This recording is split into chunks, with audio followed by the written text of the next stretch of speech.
काला साया। यूं तो बनारस घाट अपनी खूबसूरती के लिए बहुत प्रचलित है, पर घाट के किनारे कई राज लिए बैठे हैं।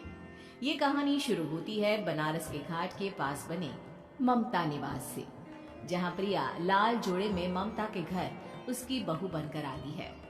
आओ आओ बहू, घर को अपने पैरों से पवित्र करो। ममता घर की दहलीज पार कर ही रही होती है कि अचानक एक बहुत गंदी सी बास पूरे घर में फैल जाती है।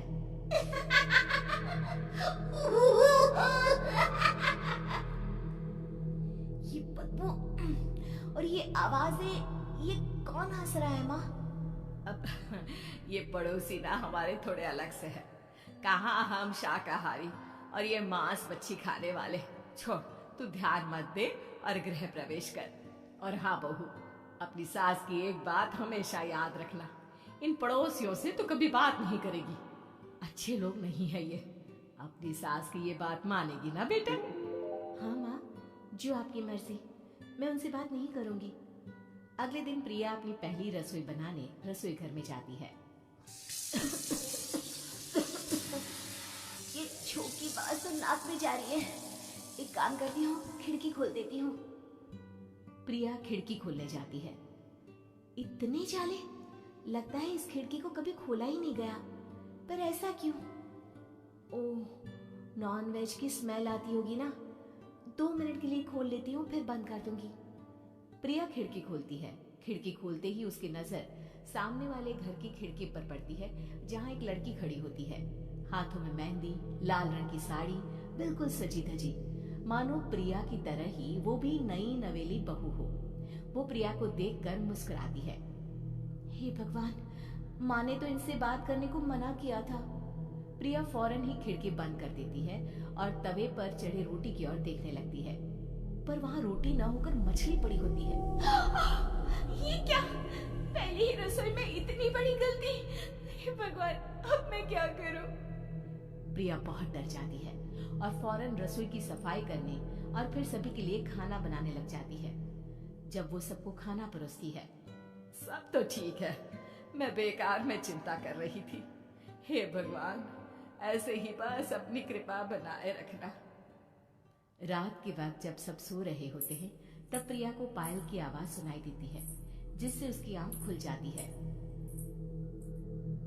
ये पायल की आवाज कहाँ से आ रही है? प्रिया उठकर उस आवाज के पीछे छत की सीढ़ियों तक जाती है। तभी उसे बच्चे के रोने की आवाज आती है। प्रिया छत पर जाती है तो क्या देखती है?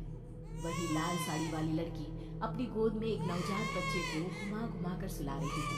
तभी प्रिया की नजर उसके पेट पर पड़ती है। ओह गॉड, ये तो प्रेग्नेंट भी है। सुनिए, बच्चा सो नहीं रहा है क्या? मैं कुछ मदद करूं?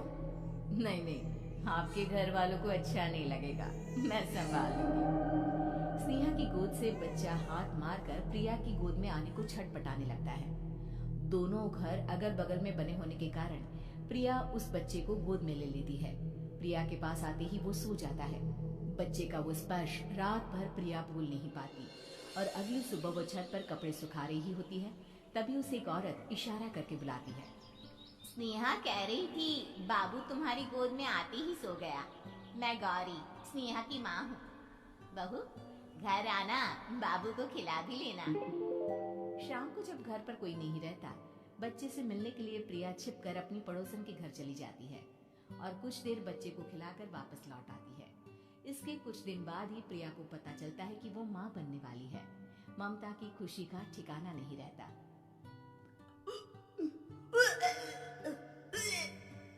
माँ जी, पता नहीं क्यों उल्टी आ रही है। प्रिया भागती हुई वॉशरूम में जाती है तो हरी और लाल रंग की उल्टी करती है। उस उल्टी में से कीड़े निकलते हैं। ये क्या? खून और ये कीड़े! माँ! माँ! प्रिया की आवाज सुनकर ममता दौड़ कर आती है, पर बेसिन में कुछ नहीं होता। प्रिया हक्की बक्की रह जाती है। ये सब क्या हो रहा है? प्रिया घबरा जाती है और अपने कमरे में जाकर सो जाती है। डर के कारण वो इतनी थक जाती है कि उसकी आंख लग जाती है। तब उसे ऐसा लगता है उसके पेट पर मानो कोई बैठा हुआ हो। कौन हो? प्रिया के पेट पर एक 5 महीने की बच्ची बैठी हुई थी, जो बुरी तरह जली हुई थी। माँ, तुम ही मुझे लाई ना अपने पेट में। मैं तुम्हारी माँ नहीं हूँ। कौन हो तुम? माँ, देखो मैं चल गई बुरी तरह से। 6 महीने पेट में रहने को भी मुझे नहीं मिला। सहला दो ना माँ। बचाओ, बचाओ, माँ। ममता दौड़कर कमरे में आती है। प्रिया की बातें सुनकर वो सब समझ जाती है। तू कहीं बगल वाले घर में तो नहीं जाकर आई ना बहू? मुझे माफ कर दो, मैं गई थी माँ। उस घर में सब मरे हुए हैं बहू। कई साल पहले स्नेहा उस घर में बहू बनकर आई थी। कुछ ही दिन में वो एक बच्चे को जन्म देने वाली थी। पूरा घर बच्चे के आने की खुशी में खोया था कि एक दिन अचानक उस घर में आग लग गई। सब बुरी तरह जलकर मर गए। गौरी आज भी दादी बनने का इंतजार कर रही है और इसीलिए स्नेहा ने अपना अजन्मा बच्चा तुम्हारी कोख में डाल दिया। ममता ये कह रही होती है कि पीछे से उसके पैरों को एक बच्चा पकड़ लेता है। दादी, दादी। माँ, स्नेहा की गोद में यही बच्चा था। ये बच्चा कौन है फिर? तेरी मौत है। तेरी भी दादी। जिस चीज का ममता को डर था वही हो गया। ममता निवास के ऊपर मौत ने चादर बिछा दी थी।